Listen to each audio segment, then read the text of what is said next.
And hello, everyone, and welcome to another CrossLink training webinar. Thanks for joining us today. Today's webinar is going to focus on setting up your mobile apps and remote signature capabilities in CrossLink 1040. We're going to be reviewing both the mobile apps that are available for use with CrossLink, those apps being TaxPass and ERO Go. And if you're unfamiliar with these apps, don't worry, we're going to discuss what they're for and how you use them exactly.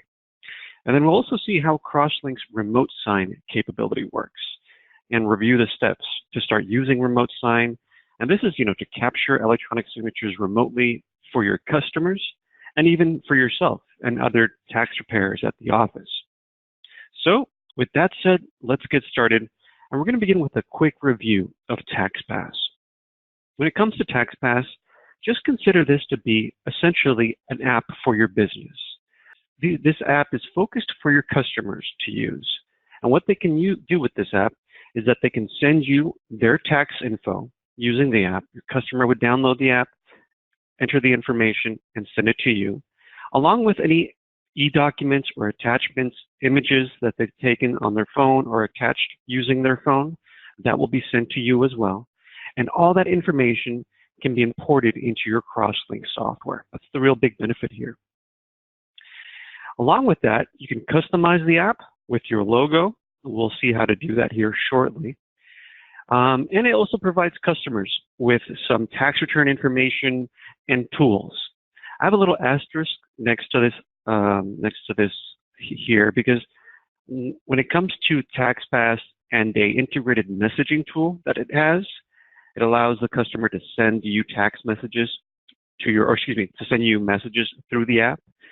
That type of functionality requires ERO Go. In order to see these messages being sent from TaxPass, you would need ERO Go, but we'll discuss that when we get into covering ERO Go. But just as a heads up when it comes to that functionality at least.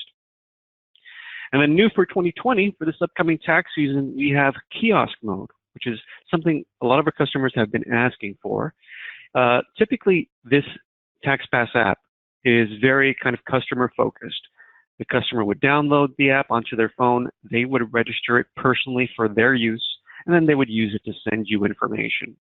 But now for this upcoming tax season, we have kiosk mode, which is essentially a way for you to use the app to send returns, to send multiple returns to your software using the app. Lots of folks, what they plan on doing with this is essentially having like an iPad or some sort of tablet at the lobby where preparers can sit down with the tax customer, enter the basic information using the TaxPass app, and then submit it to the software.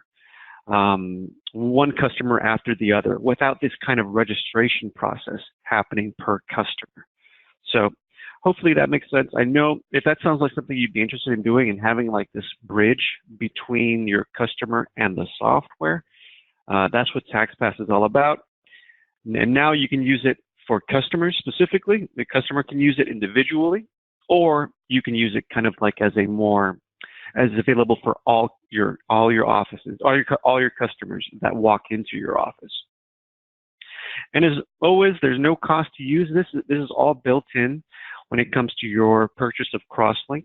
And the 2020 version, the one that's going to be used with our tax year 2019 software, that one is going to be available soon. It's just not available yet, but it will be soon. Now, as far as how can we start using this TaxPass app, there are some steps that need to be completed. We're going to review all those steps in detail, but just so you can know them before we get into like actually performing these steps, let me list them off here for you. The first thing you want to do is you want to generate your QR code on CrossLinkTax.com. On CrossLinkTax.com, there's an area once you log in where you can generate this QR code. And this QR code or mobile app ID, because there's two things you can use here, but I'll simplify it to just using QR code for now. This QR code is used with the TaxPass app. When the customer, let's say, is using TaxPass, they're going to have to identify your office somehow using the app. And that's done by either scanning a QR code or it's done by typing in this mobile app ID. One of the two options work. So we'll see how that works in detail, but just keep that in mind. If you haven't done this yet, you do want to go to crosslinktax.com and generate this code. Next, if desired, you can customize the app with your logo and contact information. We'll see how that works as well. And then finally, transmit with your software in order to pick up this activation. Once you do all this stuff on crosslinktax.com, make sure to transmit and you'll pick up that activation. And we'll see how you can confirm whether or not you've picked up that activation in the CrossLink software here very shortly. So let's get into that. Let's review these steps to learn how exactly to begin this process. I want to start by going to crosslinktax.com, and then you want to log in. I'm going to log in with my user ID here, or let's log in with this account. Once you're logged in, the tools to manage this app are all found under the Support tab.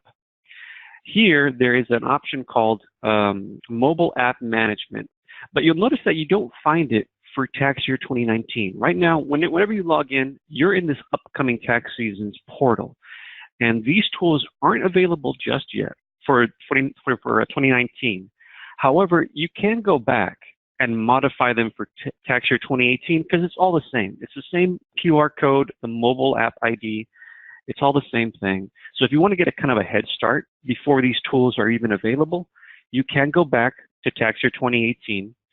And now, if I go to support, this is what you want to find, mobile app management. If I click on here, I'll see all the user IDs associated with my account. You know, for this kind of company account, I have a whole bunch of test ones here. If you're a single office, you'll just find the one user ID. And then what you're going to do is if you've never used this area before, you're going to see a green plus sign under this QR code column. That's what you want to click on. Once you click on it, you'll see that it'll change. It'll generate the QR code. For example, let's try this one right here. And there we are. Now I have a QR code generated for my office, user ID, and I also have this mobile app ID. Again, the customer can use any one of these things to register that TaxPass app for use with your tax office. It's all user ID based. So the question is, how does the customer know, or how does the customer receive this information? Well, that's up to you. When it comes to this QR code, you can save this image, save it and distribute it however you prefer, whether or not you want to include it in your email, post it on your website. You know, you can distribute this image however you'd like. But somehow the customer is going to need access to it so they can scan it using the TaxPass app. If that's too inconvenient, if you don't want to deal with the QR code, then you could also use this mobile app ID. Instead of scanning this code, they would type in this ID, and then they'd have access. That's another way to identify your office with the TaxPass app. So that's how you generate your QR code. And then after that, you'll see that the icon will change from a green plus sign to this kind of like paper and magnifying glass, representing that the QR code has been activated. And then along with that, you can also, right here, there's a shortcut to upload your logo. If you want the program to have your logo whenever the customer logs in to the app, you can browse for that image here and attach it. Very simple.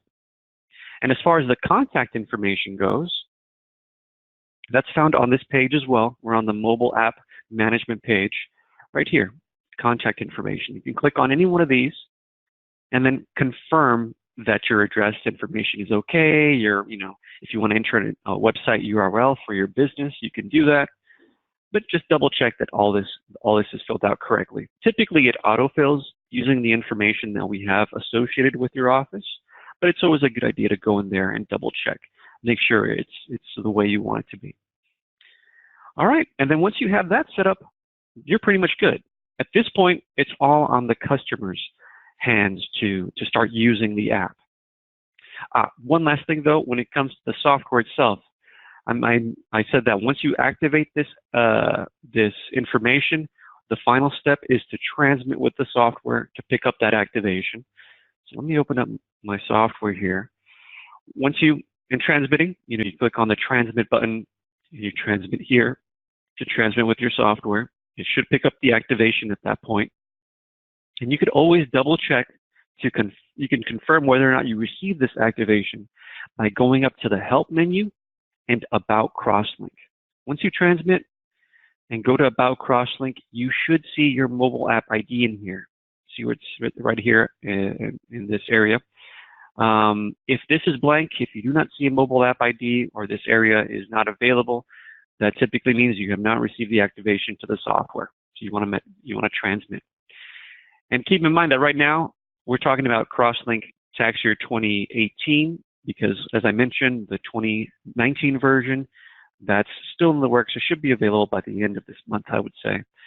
But these tools are still available for tax year 2018. So you're welcome to use them and activate them for the prior year software if you'd like. All right, so returning to our PowerPoint, we saw what we need to do when it comes to these steps. Now, as far as your customers go, now let's review basically what a customer has to do on their end to start using this app. Well, the first thing they want to do is they want to download the TaxPass app. And it's available on the Google Play Store and on the Apple App Store, available right now for tax year 2018. Once they download the app, they launch it, and then they register to use the app. The registration process basically means, entering in their email information, setting a password, all the basic things that go with using like a new app. That's on the TaxPass app as well. And then at some point, they're going to enter in, they're going to either scan your QR code, which is available to them somehow, or type that mobile app ID. Again, the importance of that is to make sure that the TaxPass app is sending you the information that they submit. And then finally, they use the app, and then they submit their data using the app. It's a pretty straightforward app to use. And as a matter of fact, you can download it yourself and kind of go through the experience, what a customer would experience on their end to really get a strong grasp of how this app works. But you'll see that it's fairly straightforward, kind of focused on being simple for the taxpayer to use and submit their information. Now, when your customer submits the information, you may be asking, how do you pick up that information on the CrossLink software? How do you retrieve TaxPass data? Well, that's very simple. All you have to do is click on TaxPass mobile app retrieval. That's right on the work in progress summary page, okay? Visible right there under the tax return section. And any documents and scans that the customer may have attached to this app information on the TaxPass app, that will all be in the tax returns document archive, okay? So let's see how that works exactly so you can have an idea. I'm going to go back into my software, and then here's that TaxPass mobile app retrieval option. I'm going to click on that, and at this point, it's pulling in all the information that has been submitted using this TaxPass app for my customers. It looks like right now for me, 3 customers have submitted their information. All I need to do is either click on it and then click OK, or double click on it to kind of pull or import that return. There it is right there. And then at this point, I can double click on it as if it were a normal return in CrossLink. All this information that you see here, the customer's name, address, dependents, even the W-2, all this information has been completed using the TaxPass app on the customer's end and then submitted to me.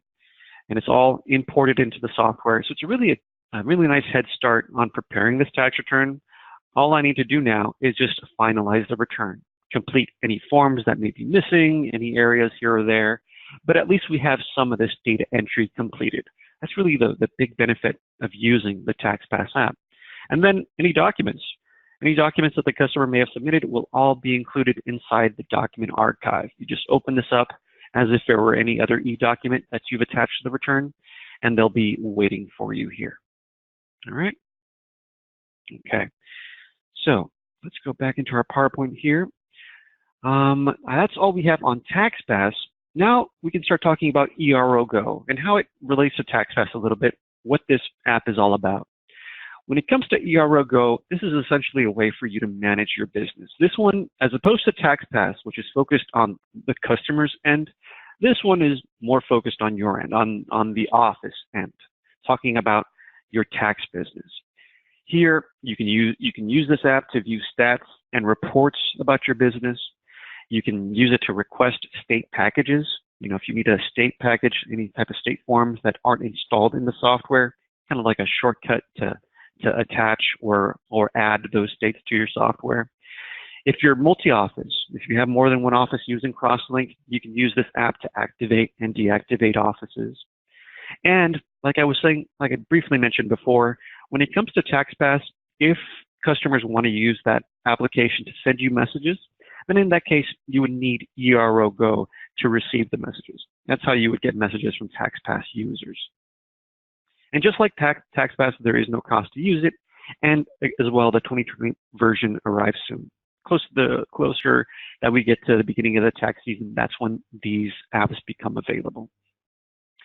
Now, as far as using this app, all you need to do is download ERO Go, which is also available on Google Play and the Apple App Store, and then log in using your credentials. The credentials that you use to log into crosslinktax.com, those are the same ones that you use to log into this ERO Go app. Now, depending on your situation, you may want to log in using your account code, or if you're multi-office, especially using your account code.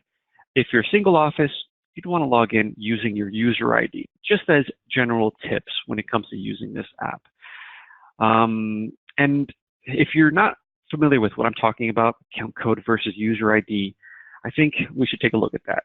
Let's take a look at setting up your ERO credentials on the CrossLink Tax website. So returning to the website here, I'm going to log out for a second. When you're logging in with your account code, and it kind of gives you some information about that here. Please note that when you log into crosslinktax.com, you can log in using your account code, which is typically something like this, a combination of letters and numbers, usually comprised of your first and last name. That is your account code, and you only typically use that to log into crosslinktax.com. You have your password that's been set up with that. That works fine when you're logging into ERO Go, but I would say that type of login is mostly useful for multi-office setups. So you can manage all of the offices that fall under your account. On the other hand, if you're a single office, if you just have the one user ID, I typically recommend logging in with your user ID login. And in most cases, some offices that they're not even aware that you can log in with your user ID, and they may not have the password established to log in with the user ID. I find that's very typical. So in my case, for example, my user ID is this one. If I've never logged in with my user ID, then in that case, what you want to do is you want to click on this register your account option. Once you click on that, here you would type in your user ID, that 5-digit or 6-digit number that represents your CrossLink office, basically. You enter in that number, and then click register your account. And then just like you did with your account code, what'll happen is you'll receive an email to set the password that you'll be using with this user ID, and then you'll be able to log in, just like I'm able to log in here. Hopefully, there you go. I'm able to log in with my user ID and my password. Once I'm able to do that, then I know that I'm set to use the ERO Go with my user ID. So hopefully that makes sense. And just to kind of further explain, or as a recap, when it comes to account code versus user ID, just keep that in mind. When you're logging into ERO Go with your account code, that combination of letters and numbers and mostly comprised of your name as a basis for that, that provides you more multi-office management tools. So if that's your interest, if you want to manage your offices, view reports on more than one office, potentially activate and deactivate one of your offices, you'd want to log into this app using your account code. However, on the other hand, if you want to focus on your office and you want to use some of these TaxPass messaging tools, then in that case, you'd want to log in with your user ID instead. And typically what that means is you have to establish the password for the user ID. And that's what we did just now on the website with that register your account option. Okay? So hopefully that makes sense. We'll have a Q&A section at the end of this, just in case we need to review anything. But hopefully that makes sense for y'all. All right. So moving on, now we can take a look at remote sign and see how that works. When it comes to remote sign, this essentially gives you the ability to capture e-signatures remotely by either text message or email. This is a great tool if you have customers that are out of state or that have that have difficulties, going to your office. They're working all day. Their timing just doesn't work to visit your office. This is great to sign those documents without them having to come in to do it physically. And then finally, it works for basically all of the signatures that you can capture with CrossLink. When it comes to your ERO signature, paid preparer signatures, customer signatures, you can capture all these signatures using this tool. And then basically anytime you see the remote sign button, whenever you use the software and you see a remote sign button, that means that you can use that button to capture the electronic signature for that user or for that customer. And it's available for use right now. If you've downloaded the new software for tax year 2019, which just came out yesterday, you are able to start using this functionality right now. Now, as far as how to use this, good news when it comes to remote sign is that it's completely built into CrossLink. There's no setup required. It works in the background. You don't have to do anything other than making sure to update the software. That's one thing you want to do. When you install the program, you want to update it with the updates that are available right now. That kind of activates the functionality. And then also, when it comes to sending these text messages to request the signature, you want to make sure to capture cell phone information.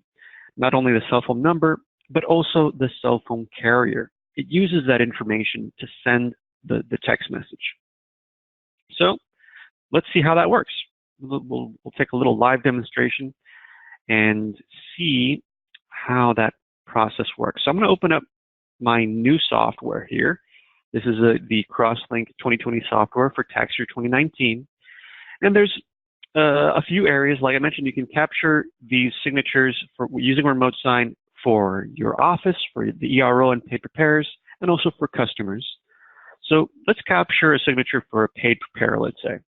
For that, I'm going to go to the database menu at the top and then choose paid preparers. This is where I can see all my preparers that are saved into my system. I'll double click on the skill bin preparer. Let me delete this one that I have so far here, and I'm going to recapture a new one. So for this preparer, I've captured their cell phone information and their cell phone carrier. And at this point, I'm going to click on remote sign. What's going to happen is that the program is going to show me a pop-up here in a few moments. There it is. It says that the signature request has been sent successfully. And then it shows me this information, name and last 4 of digits of the SSN or the PTIN. This information is going to be required to essentially kind of validate who this person is before capturing the signature. And if you notice that pop-up that appeared, that means my phone was received the text message. I have this little tool here to see text messages as they're coming in. And there it is right there. So I'll click on this. Looks like I got another text message as well. And then this is the website that it takes you to. And this is what I was talking about before. See how it asks, before the preparer can capture their signature, they have to enter in their name, and they have to enter in their last 4 of the SSN or last 4 of the PTIN, depending on what they entered. It uses the PTIN. If you have a PTIN registered in here, it would use. If you have just a PTIN in here without the SSN, it would use the PTIN. If you do have a social, it would use that. So let me return to this here, and let's log in. Gilbin 222. All right, next. So here's telling me we're providing a signature for the paid preparer. I'll click on OK, and then this is where I get to sign. So let's sign something here. It's a little bit difficult to sign with the mouse, but I think it's easier to sign using your finger on a cell phone. But hey, we'll just accept this one for now. Click on submit. Are you sure? Yes. And there you go. We're all done with this. And now if I return to my software, I'll click OK here for now. You could have closed this previously, but I just wanted it on screen so I can log in for myself. And if I open this up, there it is right there. There's that signature. It's a very quick process, very little lag when it comes to sending information. So as soon as you capture that signature, or as soon as they sign, for example, it pops in immediately. So that's how it works when it comes to capturing the paper signature. And like I mentioned before, you could also do the same thing for your EFIN information. For the ERO information, you can do the same thing. The capture signature button, this is if you're using the signature pad to capture signatures, but remote sign, this is available as well. It's completely built into CrossLink. Now, as far as the customer goes, for that, we need to complete a tax return. And we know we can't do that just yet in the tax year 2019 software. So I'm going to go back a year and let's look up a tax return that should be good to go. I think this person doesn't have any errors. There we go. So this return is a return that is complete, essentially. And I'm at this point where I want to start finalizing it. I want to capture the taxpayer's signature so that we're good to go. For that, I'm going to click on the print button. That's really the first step when it comes to capturing a signature for the customer, is to click on the print button, and then you'll have these tools over here to capture electronic signatures. The sign doc, to sign using the electronic signature pad, or remote sign, to sign remotely. So I'll click on that, and then I see this little pop-up up here. This pop-up can be confusing sometimes because people think that they're going to be selecting the people that they want to use for remote sign, and it's just the opposite that's true. Here, if you notice up top, it's telling you in-office signature capture. So what the program is asking you basically is, of these two people, the taxpayer and spouse, are there any signatures that you want to capture right now in office? If you wanted to capture both of these remotely, then you would leave these blank. You would not select them, and you would move forward with OK. But, for example, if the taxpayer is at the office, but the spouse is away, and you want to capture their signature remotely, you can do what I'm doing right now. I'm going to capture the taxpayer signature right now at the office, but the spouse is going to receive a text message. So I'll click OK here. There's my taxpayer signature. So I'll sign as the taxpayer. Let's just do something like that for now to move forward. Accept. And then now I have the option to send the text message to the customer. If I gathered an email for the spouse as well, this option would be available. But in my case, it looks like I never captured an email. That's why it's grayed out for the spouse. For the spouse, I'll select yep, cell phone, click OK, and then what'll happen is I'll get a notification as soon as it's been sent. The software will notify me. There we go. Request sent successfully. That's what you want to see. That's what you want to see. At this point, I can click OK here and close this. And you could also, once you do send, now there it is right there. Let me go ahead and open that right now. There we go. I'm not going to sign just yet because I want to mention a few, before I sign, I want to mention a few things that you can keep track of. Because once you send this request, you can see how this is going. Over here to your left, there's this remote signature option. If you double click on this, you can see full tax return. We're signing for the full tax return, and we're waiting for the spouse to sign. They have not signed yet. And you can also keep track of what's going on down here as well. If you need to, you can resend the request. If the customer says they never got it or they lost it, you can resend it from here. You can delete it as well if it doesn't apply anymore. This is how you can keep track of it when you're when you're inside the return, but you can also keep track of this on the work in progress summary. On the work in progress summary, it keeps track of all that as well. And we'll see that here shortly. But for now, let's go ahead and sign so we can see how this works. So this is what the customer is going to encounter. They're going to encounter this screen after following the link that they received via text message. They would sign in using their last name, which I have as Malone. Date of birth is 08/08/1980. And then last four of the SSN, looks like it's 3009. Okay. And then what the customer gets to see is a copy of the tax return where they can basically review the return. Make sure they're signing for something, so we want to make sure that they're fine with what they're signing for. And they could also, if they wanted to, they could download. And by the way, there are all the signatures already for the preparer, for the taxpayer. These are all inside the PDF as part of the package. And when it comes to this PDF, they can save this to their device, whether it's their phone or email. They can save it. I'm not going to do that for now, and I'm just going to continue. It says, is this document accurate? I'm going to choose yes. I'm okay with what I see, so I'm going to be signing for it. And then, thank you, on the next page, provide your signature as the spouse. Okay, so now I'll sign as the spouse. Let's do something here. There we go. And then submit. Are we sure we're satisfied with that? We'll choose yes. And there we are. So now at this point, if I review this remote signature area, let's see what it says now. There it goes. Already it says that it's not pending anymore, it's completed, and it's archived. And by archived, it means that typically it goes to your document archive. In here, you can see the signed full tax return with the timestamp. And here's the final one that includes all signatures, not only the taxpayer signature, but the ERO, tax preparer, spouse. They're all in here already. So this return is good to go. At this point, I can send it off, transmit it. I have all the signatures that are required. So this customer is set. Oh, and when it comes to keeping track of this outside of the tax return, let me show you where that is just in case. Here it is right here on the work in progress summary. Under exceptions and rejects, we have pending remote signatures, where you can keep track of all the tax returns that are, pending a signature, and then completed ones. So if I look in here, there's Jason Malone and the spouse. So this is another way you can keep track of customers that have signed or have not signed yet. All right. And again, one of the good things is that all this stuff is built in to the software.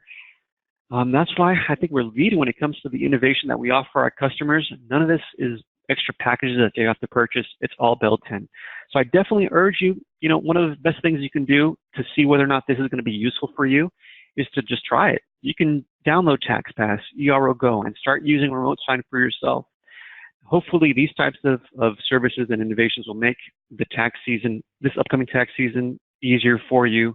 And that's really what it's all about.